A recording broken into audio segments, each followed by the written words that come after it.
there's a big bag in cosplaying foundational Black Americans, and all these tethers and all of these people in the diaspora, they know it. And notice that it started getting ramped up when we started talking about reparations.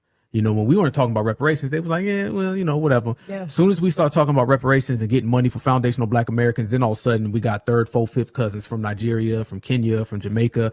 None of these people gave a damn about foundational Black Americans until we start talking about money. It was like little whispers back in the old days, because every now and then you meet somebody in their 60s or 70s and they were like, yeah, the Africans didn't really like us when they got here, or the Jamaicans and stuff like that. But it was just like, it wasn't mainstream. It was just one or two people. Right now, we're all kind of on it. And let's say this, the Black grassroots are the people who really push this. We make the narratives and everyone follows. If it wasn't for the Black grassroots, these people still be coming over here tethering on to us with no consequences for it, lying, all types of things, stealing, cheating off of our name. So the Black grassroots, we're the ones who was like, nah, we done with this stuff. We're going to have to go ahead and regulate now. So their mentality is that we don't want ours, we want yours. You know what I mean? They're sitting in on our reparations panels. They were sitting in on our task force talking about they want reparations for Nigeria.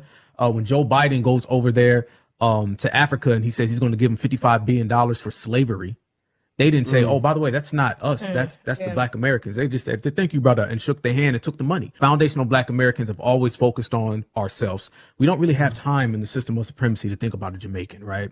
We don't have time to think about an African. We don't have time to think about anybody. Now they really don't know. So we're going in the third or fourth phase of the diaspora situation. And this phase is one of foundational Black Americans telling everybody, we've done enough for you guys. We've helped y'all enough. Now you got to help your damn